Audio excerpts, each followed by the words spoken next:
The illusion of love. Standing on the top floor of the tallest, most illuminated skyscraper in the city, Aaryan looked down. The cars below resembled tiny, crawling ants. Aaryan wore a smile so charming it could deceive anyone. But as mesmerizing as he was on the outside, he was equally dark and merciless within. Aaryan's life was flawless, he possessed wealth, fame, and absolute power. Yet, one thing eluded him: vengeance. It was a deep-seated revenge for a betrayal committed against his father years ago. And the target of this vengeance was Meera. Meera was a simple girl from a respectable, middle-class family who worked quietly at a local library. She was entirely innocent, completely oblivious to the cruelty of the world. Aaryan entered her life like a textbook hero. Whether it was pretending his car broke down near her path or visiting the library under the pretext of discussing literature, Aaryan slowly but surely won Meera's heart. Meera genuinely believed Aaryan loved her. When he proposed to her, she said yes, without a second thought. Her parents were overjoyed, believing their daughter was marrying into an elite family. Little did they know, they were pushing their daughter into a bottomless pit. On their wedding night, Meera sat on the bed dressed in a vibrant red bridal lehenga. Her heart was pounding with nervous excitement. But when Aaryan walked into the room, he didn't hold a rose of love, he held cold, hard legal documents. Aaryan carelessly threw his coat onto the bed.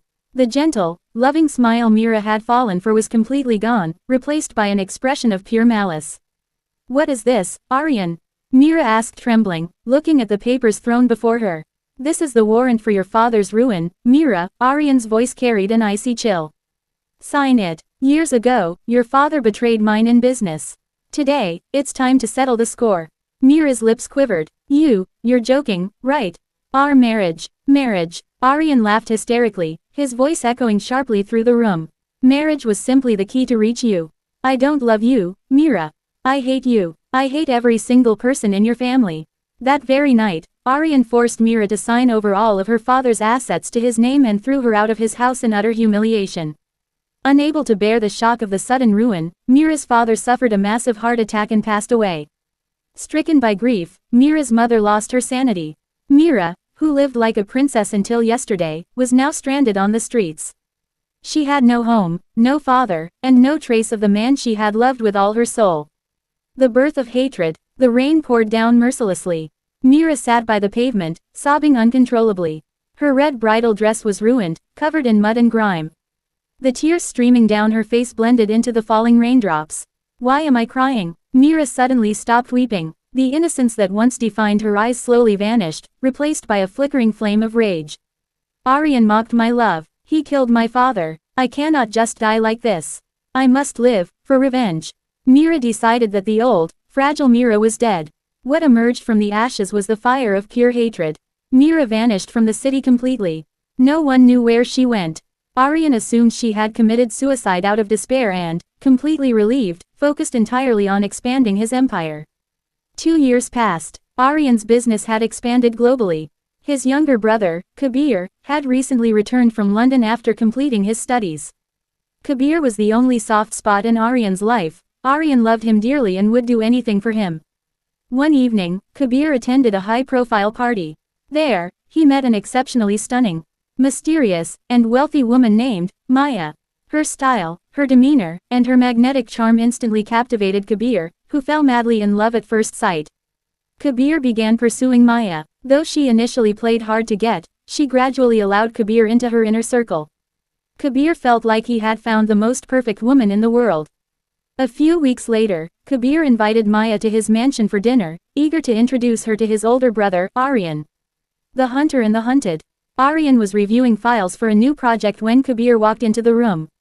The woman standing beside Kabir was so radiant that the lights in the room seemed to dim by comparison. "Baya, meet Maya," Kabir introduced her with a proud smile.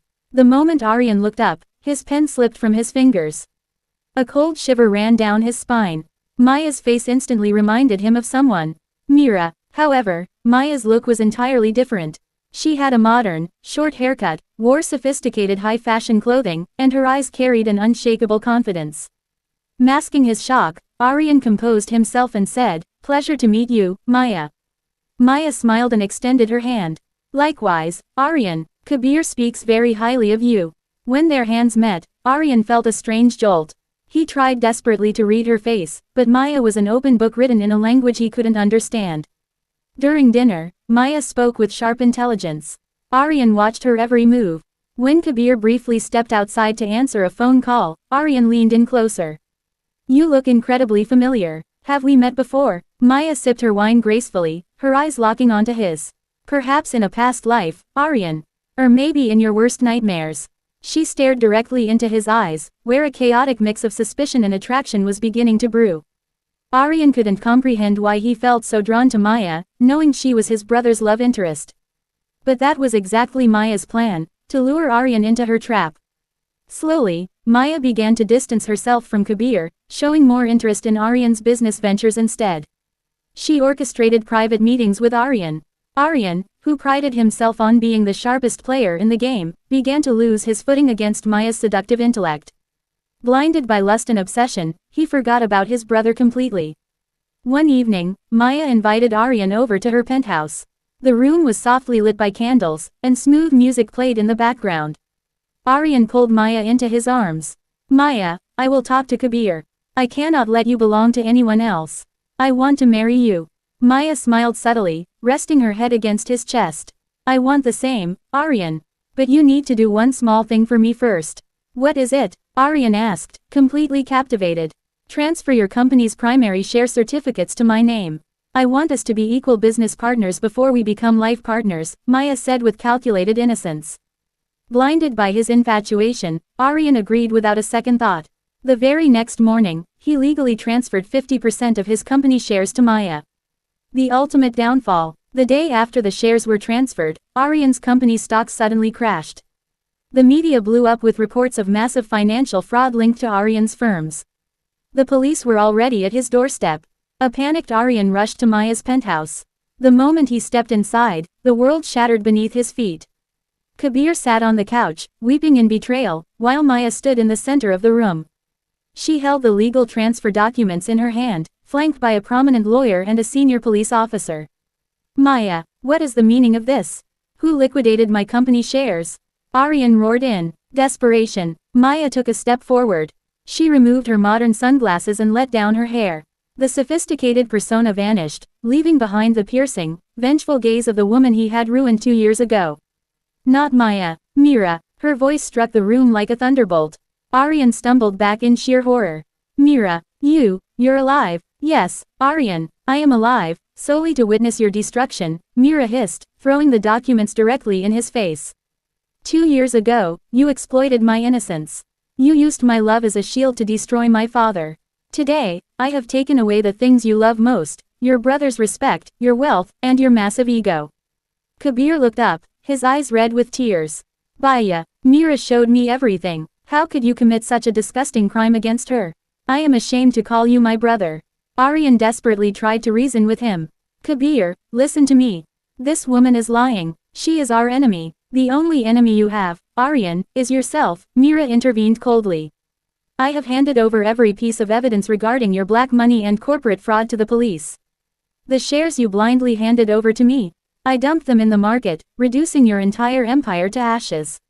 You are left with no money, no reputation, and no family. The police officers stepped forward, pinning Aaryan's arms back and slapping iron handcuffs onto his wrists.